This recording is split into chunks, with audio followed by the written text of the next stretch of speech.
آقا کریم صلی اللہ تعالی علیہ وسلم نے ارشاد فرمایا، اے میرے پیارے صحابہ، مفلس کون ہے تم جانتے ہو؟ مفلس وہ شخص ہے کہ کل بروز محشر رب کی بارگاہ میں حاضر ہوگا، شان و شوکت کے ساتھ حاضر ہوگا، اور اس شان سے ہوگا کہ پوری زندگی میں اس نے کوئی نمازیں قضا نہیں کی، نفل نمازوں کا ذخیرہ لے کر کے آئے گا، حج کر کے آئے گا، ایک حج اس پہ فرض تھا، ایک نہیں 10-12 حج کر کے آئے گا، 10-12 عمرہ کر کے آئے گا، زکوٰۃ ادا کر کے آئے گا، روزے ادا کر کے آئے گا، روزے رکھ کر کے آئے گا، یعنی اس کے پاس نماز کی بھی نیکیاں ہوگی، حج کے بھی نیکیاں ہوں گے، روزے کی بھی نیکیاں ہوگی، زکوٰۃ کی بھی نیکیاں ہوگی، اور ساتھ ہی ساتھ صدقہ و خیرات بھی وہ کر رہا ہوگا، اس کی بھی نیکیاں ہوگی۔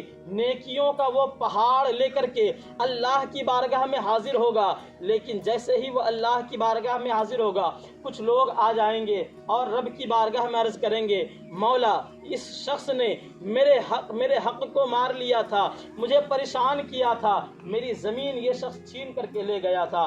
اللہ تبارک و تعالیٰ فرمائے گا کہ اس کی زمین تو نے لی تھی، اسے اب لوٹا دو۔ وہ کہے گا، مولا ابھی میرے پاس زمین کہاں، اب تو اس جگہ پہ زمین کہاں ہے؟ فرشتوں کو حکم دے گا، اے فرشتوں، جتنی زمین اس نے لی ہے سارے اس زمین کے بدلے اس کی نیکیاں اٹھا کر کے اس شخص کو دے دو، اس شخص کو دے دو۔ اس کی نیکیاں اٹھائی جائے گی اور اس زمین کے بدلے اسے وہ نیکیاں دے دی جائے گی۔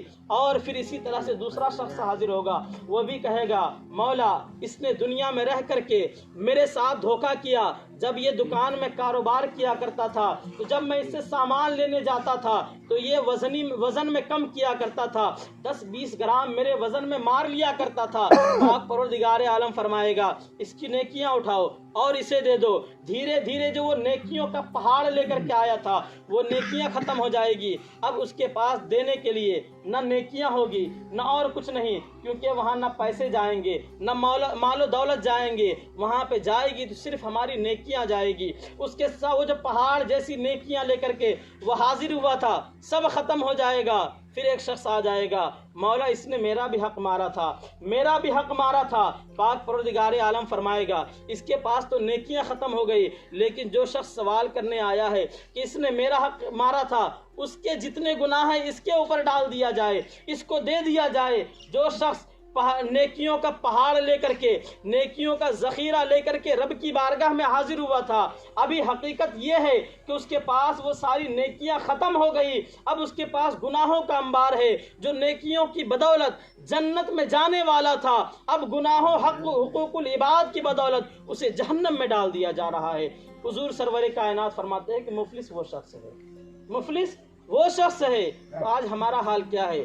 اپنے اعمال کا جائزہ لیں اور دیکھیں، کیا ہم حقوق العباد میں گرفتار نہیں ہیں؟ کیا ہم حقوق العباد میں گرفتار نہیں ہیں؟ کیا ہم اپنے پڑوسیوں کا حق نہیں مار رہے؟ کیا کسی کی زمین تو بیچ نہیں دے رہے؟ کسی کی حق تلفی تو نہیں کر رہے؟ کسی پڑوسی کو ستا تو نہیں رہے ہیں؟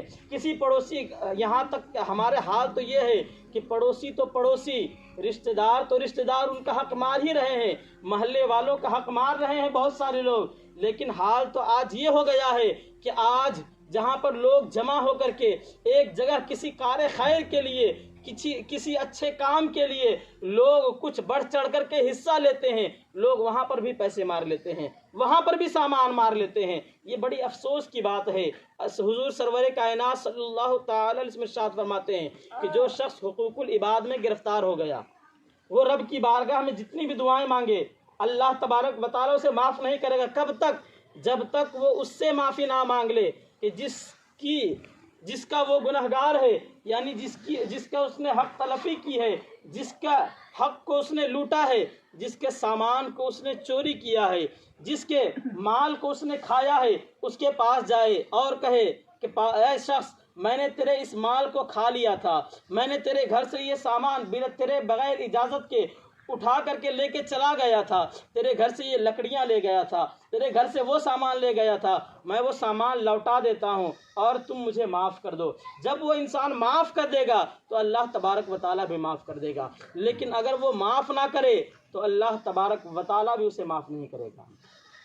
تو حقوق العباد سے بچیے، کہیں ایسا نہ ہو کہ نیک اعمال لے کر کے رب کی بارگاہ میں جائیں تو صحیح، لیکن حقوق العباد میں گرفتار کی وجہ سے ہمیں جہنم میں جانا پڑ جائے، ہمیں جہنم کا راستہ دیکھنا پڑ جائے۔ اسی وجہ سے جب کسی انسان کا انتقال ہوتا ہے، اس دنیا سے وہ رخصت ہو جاتا ہے، تو نیت بتانے سے پہلے یہ ایک اعلان کیا جاتا ہے کہ مرنے والا اس دنیا سے چلا گیا، جانے والا اس دنیا سے تو چلا گیا، لیکن دنیا میں رہ کر کے اگر اس نے کسی کو تکلیف پہنچائی تو وہ معاف کر دے۔ اعلان کیا جاتا، آپ نے سنا ہوگا کہ وہ معاف کر دے۔ اور اگر اس نے مرنے والے نے اگر آپ سے کچھ پیسے لیے یا کوئی اور سامان لیا ہے تو اگر ہو سکے تو اسے معاف کر دیں، یا پھر وہ اس کے گھر والوں سے جا کر کے طلب کریں، اس کے گھر والے، اس کی آل اولاد، اس کے رشتہ دار وہ سامان، وہ پیسے آپ کو لوٹا دیں گے اور اسے معاف کر دیں، کیونکہ آپ نہ معاف کریں گے تو اس مردے کی بھی مغفرت نہیں کی جائے گی۔